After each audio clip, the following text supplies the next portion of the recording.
అందరికీ నమస్కారము. ఈరోజు కథకి స్వాగతము. ఈరోజు కథ భక్త సిరియాళుని కథ. శివ భక్తులలో భక్త సిరియాళుడు, మార్కండేయుడు మొదలైన వారు ఎందరో ఉన్నారు. ఈ కథ హరివంశంలోని కథ. కాంచీపురంలో చిరుతొండ నంబి అనే శైవ భక్తుడు ఉండేవాడు. అతడి భార్య తిరువెంగనాంబ. ఆ పుణ్య దంపతులు ఎల్లప్పుడూ జంగమారాధన చేసేవారు. వారి పుత్రుడే సిరియాళుడు. చిరుతుండ నంబి ఎల్లప్పుడూ జంగమ ప్రమతులకు అడిగిన పదార్థం లేదనక సదా అన్నదానం చేసేవాడు.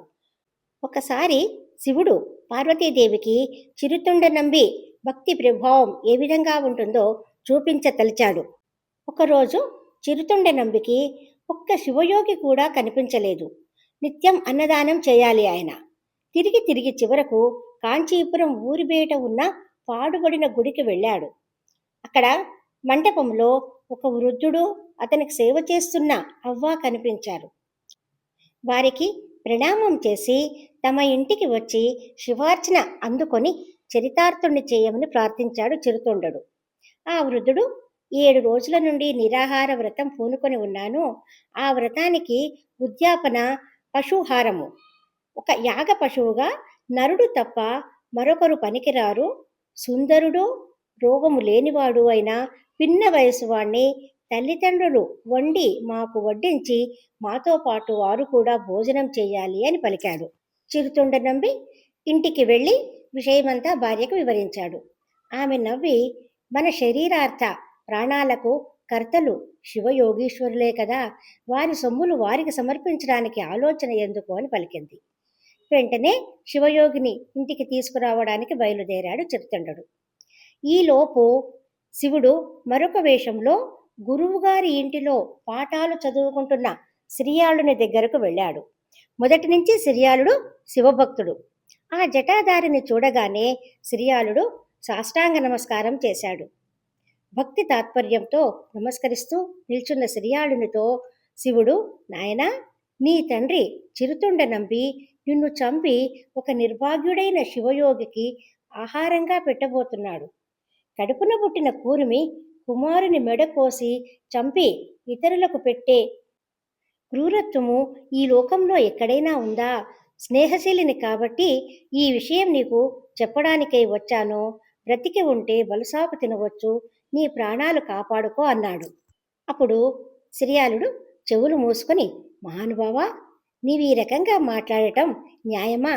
ఇతరుల కోసమై శరీరమును వ్యయం చేయడం కంటే ఈ జన్మకు సార్థకం ఏమున్నది అన్నాడు. పరోపకారముకై నా శరీరము ఉపయోగించడము నాకు ఆనందదాయకము అని సిరియాళుడు అన్నాడు. మారువేషంలో ఉన్న శివుడు చేసేదేమీ లేక వెనుతిరిగాడు. చిరుతొండ నంబి పాఠశాలకు వెళ్ళి కుమారుణ్ణి తీసుకువచ్చాడు.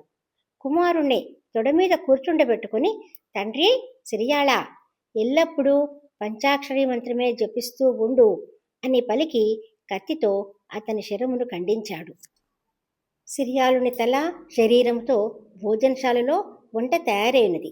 శాకములు, కూరగాయలతో పాటు కొత్తిమీర మొదలైన అన్నీ కలిపి కూడా భోజనం తయారు చేశారు.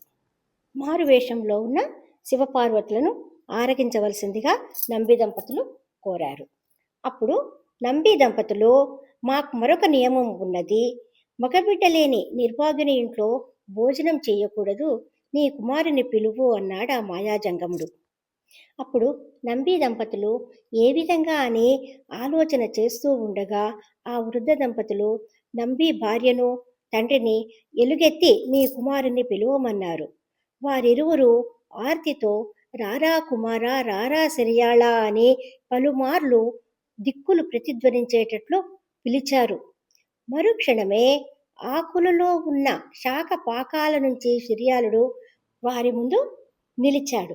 పరమశివుడు భస్మదేహంతో నాగాలంకార భూషణుడై అర్ధచంద్రాకృతితో సాక్షాత్కరించి సశరీరములతో కైలాసానికి రమ్మని వారిని ఆహ్వానించాడు. ఈ విధంగా కన్న కుమారుని కూడా బలి చేయడానికి వెనుకంజ వేయని చిరుతొండ నంబి, పరోపకారార్థమే తన శరీరమే దానమివ్వడానికి ఒప్పుకున్న సిరియాళుడు శైవ భక్తులలో అగ్రగణ్యులు. ఈ విధంగా భక్తి ప్రాధాన్యత కలిగిన కథ ఇది. లైక్ చేయండి, షేర్ చేయండి, సబ్స్క్రైబ్ చేయండి.